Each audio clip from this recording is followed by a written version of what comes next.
All right, I'll tell you what, fast action, lots more than that. We're going to get it all in. We'd better get at it. We'll take time out and be back in just one moment.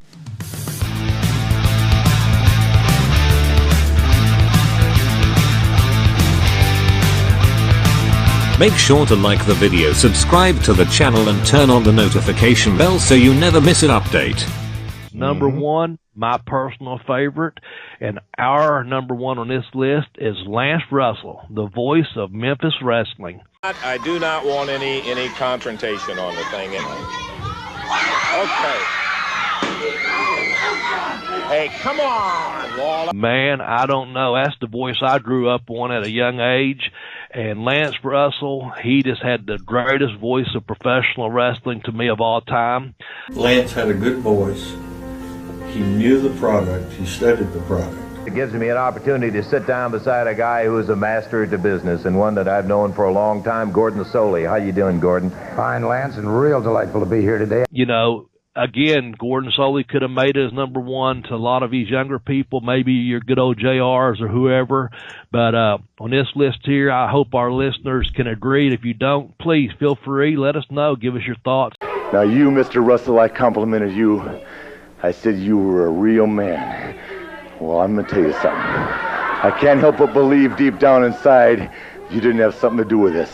But I know several that did write in, direct message me. They had Lance Russell at number one, and Lance got a start way back in like 1959. I was in Jackson, Tennessee, and I had been doing for a good many years radio sports and did television sports.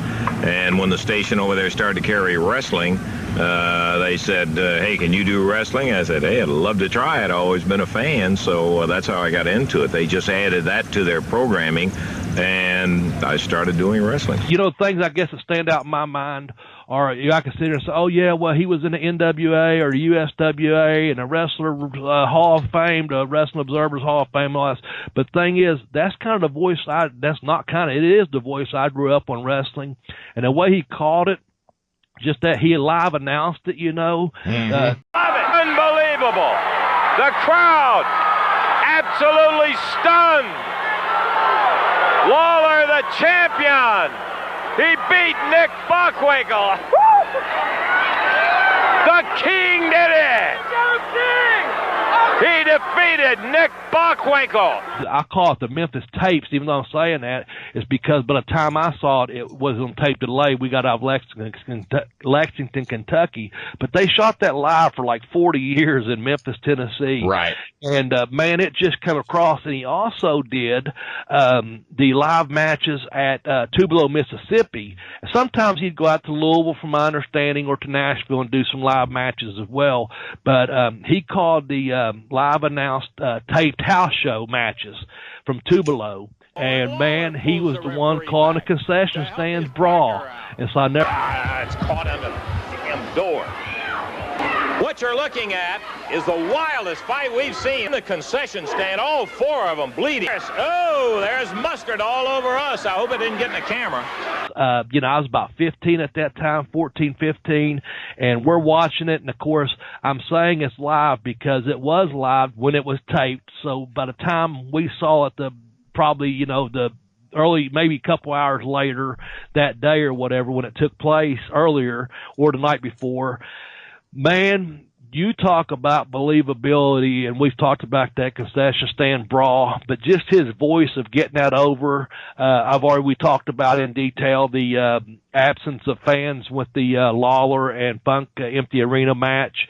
And Russell's there, you know, putting out, look, he just now lit a cigarette and said, let me put this out, you know, and, and just the way he come across, and he, you know, Katie, it's just one of those things when he stood there, he'd be interviewing someone and he'd say, you know, Jerry, get someone out here, you know, if they started brawling or fighting in front of me.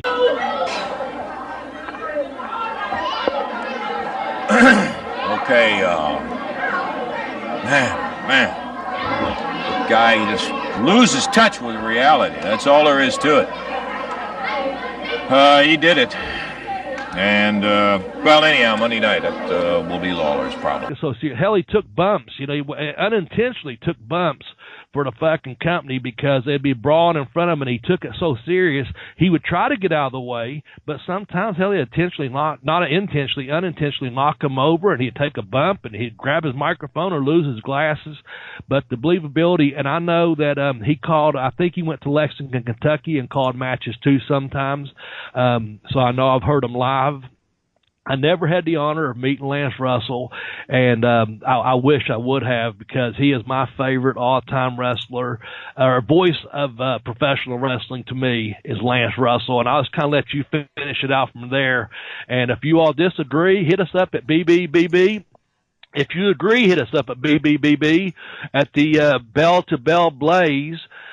I just want a reaction to it. That's kind of all I'm going to say about Lance, because I'm getting too damn excited, and I know we're short on time. But Lance is my number one, and Jeremy's number one, and we'll go from there and let Jeremy do what he does best. Yeah, you're going to fall out of your chair like Lance did with that take on that episode of Memphis. Yeah. Yeah. No, he was great. Again, he did that. Well, so he's a little bit different than, I'm going to say, that Caudle and Sully were, in that Lance would actually get himself into chest poking matches a little bit with the heels. Oh, come on. Don't you start with that smart stuff here with me. And not to steal from the 605 pod, but he was always disappointed in the bad guys. You know? All right. Oh, no wonder you keep him in that. Would you mind taking... He's going to be in there till Monday night. And I'm going to bring this box down. I'm going to open it up. And if there's anything left of Tommy Gilbert when I get through with him today, there won't be Monday night, believe me. That makes me even more nervous in there as I found out what is inside of that. So Lance is a little bit different, even though he had that same kind of stylistic veneer that a Gordon Solie or a Bob Caudle had, that same kind of classy, old school sports journalist. He was great fun to watch. He turned phrases better than anybody, and he had a delivery that was like a smarter Foghorn Leghorn. Smart boy, got a mind like a steel trap, full of mice. He had his ups and downs, as you well saw there, and sometimes was like that comic book character. There goes Hart. Boy, I'll tell you, these guys are absolutely getting crazy. Was kind of funny. And watch him. Who was his partner? Dave Brown. Dave Brown. Yeah, I suddenly drew a blank on his name. That's okay. They were another kind of old school comedy duo team. Lance Russell, I think he got the name Banana Nose. And Lance Russell, to me, is one of the greatest announcers of all time.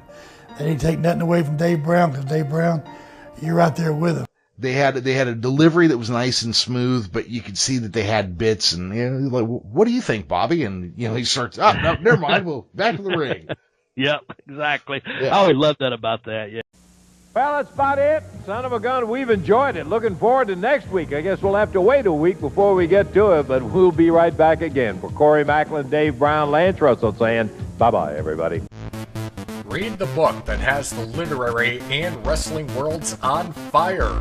Pin Me, Pay Me, Have Boots Will Travel, by accomplished professional wrestler Bobby Blaze Smedley.